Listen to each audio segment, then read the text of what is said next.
Şimdi barış ve demokratik toplum süreci en kritik dönemece gelmiş durumda. Çerçeve yasanın bu ay içerisinde çıkması konusunda taraflar arasında mutabakatın olduğu parti sözcünüz Ayşegül Doğan tarafından da ifade edilmişti. Şimdi ancak iktidarın yasanın içeriğini sürecin ruhuna uygun olmayan, ihtiyaçlara cevap vermeyen biçimde düzenlemek istediği yönünde kuşkular da yoğunlaşmış durumda bu süreç içerisinde. Zira söz konusu taslağın hala partiniz DEM Parti ile paylaşılmadığı bilgisi de var. Bu konuda son durum nedir diye başlayalım isterseniz. Evet, parti sözcümüz sevgili Ayşegül Doğan da belirtti. Daha önce biz de bu konuda açıklama yaptık mecliste. Partiler iktidarın getirmiş olduğu Temmuz takvimine dair bir mutabakata vardı. Bir takvim mutabakatı yani. Neydi o? Elimizde dediler 4 tane yasa var. Bu yasaları geçirdikten sonra bu çerçeve yasayı getireceğiz. En geç 22 Temmuz'a kadar, 23 Temmuz'a kadar bunun da geçmesini sağlayarak meclisin ara vermesi gerçekleşecek. Şimdi bu takvim tamam. Bu konuda bütün partiler olumlu yaklaştılar. Bu takvime dair çalışmamızı planlayabiliriz dediler. Fakat mesele şu. Bu 4 yasanın ne olacağını biliyoruz da bu çerçeve yasanın ne olduğunu bilmiyoruz. Yani adı var, kendi yok. Dolayısıyla içeriğine dair hiçbir bilgiye ulaşmış değiliz. Sadece iktidar partisi bunun hazırlığını yaptığını bize iletiyor. İktidarın ortağı Milliyetçi Hareket Partisi ile de görüştüğümüzde onlar da yasanın içeriğini bilmediklerini söylüyorlar. Yani o hazırlanma sürecinde onlarla da bir paylaşım gerçekleşmemiş. Tabii Sayın Öcalan'ın, başkanın yollamış olduğu yol haritası, model, yasaya dair önerileri kendilerine aktarıldı. Bu konuda birkaç görüşme de yapıldı biliyorsunuz heyetimizde.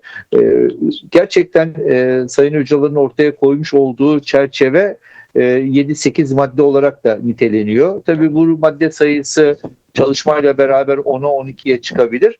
Fakat bunlar önemli değil. Önemli olan hazırlıkları ne aşamada ve bu hazırlık konusunda da Sayın Öcalan'la bir temasın nasıl gerçekleşeceği çok çok önemli. Neden bunu söylüyorum? Şimdi yasa taslağını hazırlayıp diğer yasalar gibi, alelade bir yasa gibi meclise işte getirdik, buyurun bu yasayı teklifi kanunlaştıralım demek çok mümkün değil. Çünkü bu bir müzakerenin yasası ve bu müzakerenin bir baş müzakerecisi var ve onun attığı adımla bu yola çıkılmış. Dolayısıyla her şeyden önce bu konuda bir görüşmenin, müzakerenin bir konsensüsün sağlanması, bir uyumun sağlanması gerekir. O nedenle de bir an önce bu taslağın son haline verilerek Sayın Öcalan'la gerekli istişarelerin yapılmasını aslında bekliyoruz. Peki. Ondan sonra meclise geldikten sonra bildiğimiz klasik prosedürler işleyebilir. Ama öncesinde en önemli adım çünkü bir müzakere zemini yasası olacağı için bu müzakere zemininden çıkıp gelmesi gerekir. Peki değerli Temelli, şimdi yasa taslağıyla ilgili iktidar yanlısı basına sızdırılansa sürecin ruhuna çok aykırı ve çok eksikli. Yani bu durum şu ana kadar somut adım atmayan iktidar çıkarmak zorunda kaldığı yasaların da bu yolla içini mi boşaltmaya çalışması yapıyor, sorularına da yol açıyor. Siz ne dersiniz? Evet, şimdi iktidarın içinde farklı farklı seslerin çıktığını görüyoruz. Dolayısıyla herkes yasa çıksın, çerçeve yasa bir an önce gelsin çıksın diyor. Fakat iktidarın içinde de farklı farklı yaklaşımların seslendirildiğini görüyoruz. Bir bakıyorsunuz meclis başkanı başka bir şey söylüyor. Bir bakıyorsunuz Adalet ve Kalkınma Partisi sözcüsü başka bir şey söylüyor.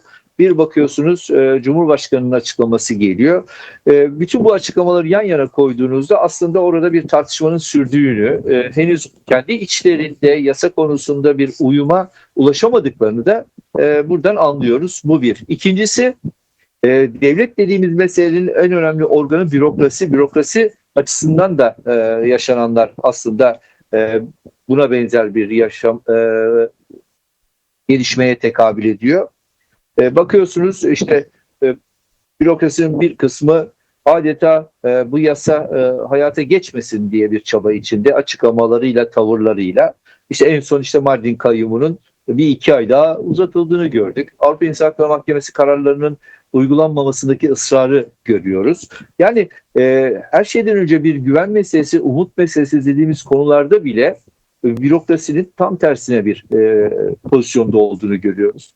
Danışmanlar var. Biliyorsunuz Cumhurbaşkanı baş danışmanları sürekli açıklama yapıyorlar ve hatta bazen bürokrasiye de aşkın bir yerden sözlerini kuruyorlar. Yeni bir oligarşik aklın burada biçimlendiğini söyleyebiliriz. Son Mehmet Uçum açıklamasında bunu bir kez daha gördük. Adeta müzakereye karşı bir dil geliştirdi. Evet. Bu müzakere değil, diyalogtur diyor. Halbuki 27 Şubat 2025'ten bugüne kadar bir müzakere var. Eksik, yetersiz, demokratik bir zemine henüz kavuşmamış olmakla beraber bir müzakere var ve bunun tabii ki en önemli başında olan Sayın Öcalan var. Şimdi bütün bunları bu şekilde bir dille ele alıp yorumlamak aslında tabii kaygıları da arttırıyor. Evet. Bir oldu bittinin kabul edilemeyeceği daha önce de açıklandı. Bu konudaki kaygılar da dile getirildi. Ama oldu bittiden öte aslında deyim yerindeyse topluma bu negatif yaklaşımla açıklamalar yapanların niyetlerinden tabii ki şüphe duyuyoruz. Ama tüm bunlara rağmen bu açıklamaların ötesinde bir çalışmanın, çabanın olduğunu da düşünüyoruz. Çünkü böyle bir mesele tabii ki bu denli sığ yaklaşımlarla ele alınacak bir mesele değil. Bu açıklamaların ciddiyetsizliği de tabii ki ortada. Biz hala umudumuzu koruyoruz. İnanıyoruz ki bir taslak hazırlanıp Sayın Öcalan'a gidecek. Onun üzerinde bir müzakere yapılacak ve ondan sonra bunu konuşabileceğiz. Coğrafi konumunu NATO'ya her zaman belli bir stratejiyle pazarladı.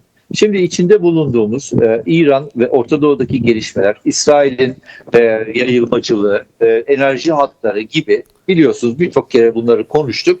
Böyle bir Orta Doğu'da kendi stratejik gücünü yeniden pazarlama peşinde ve bu anlamıyla zirveye yaklaşıyor. Dolayısıyla NATO ile kendi arasında her zaman sıkıntılı ilişkilerin olduğu bir geçmiş var.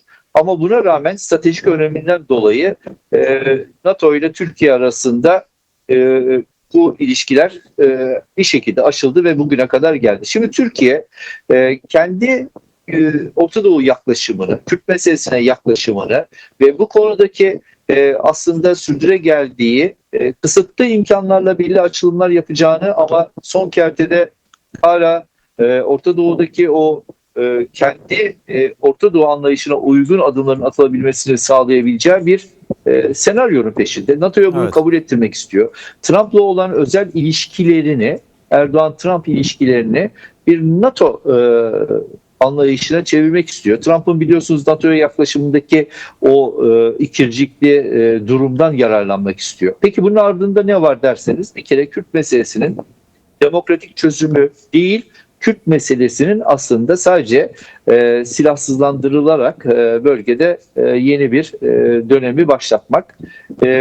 Dolayısıyla hareketin silah bırakma meselesini sadece silah bırakmaya indirgeyen, onun ötesinde Kürt halkının demokratik taleplerini, işte yerel demokrasiye olan yaklaşımını ve önümüzdeki süreçte hem dört parçada hem Türkiye özelinde Kürt halkının geleceğini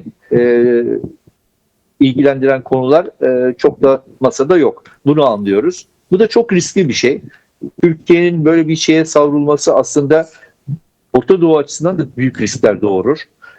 Bu tabii kendisi NATO'nun başlı başına bir savaş örgütü. Silah üretimi, silah sanayi ve silahların kendine pazar arayışı, bunları alt alta koyduğumuzda Türkiye'nin bu yaklaşımı şu an itibariyle bunu anlıyoruz. Konuşmalardan, açıklamalardan bunu anlıyoruz. Bu yaklaşımı büyük bir risk barındırıyor. Peki. Ama NATO sonuç bildirgesine dair gelen ilk haberlere baktığımızda da Türkiye çok da amacına ulaşabilecek bir sonuç bildirgesine kavuşamayacak. Çünkü Evet, NATO'da hakim olan yapı Trump'ın yaklaşımından daha çok Avrupa'daki devletlerin almış olduğu pozisyon. Avrupa daha itidalli yaklaşıyor. Trump'ın maceralarına çok yanıt vermiyor. Dolayısıyla Orta Doğu'ya yaklaşımı ve Türkiye'ye yaklaşımı bu anlamıyla daha önemli gibi gözüküyor.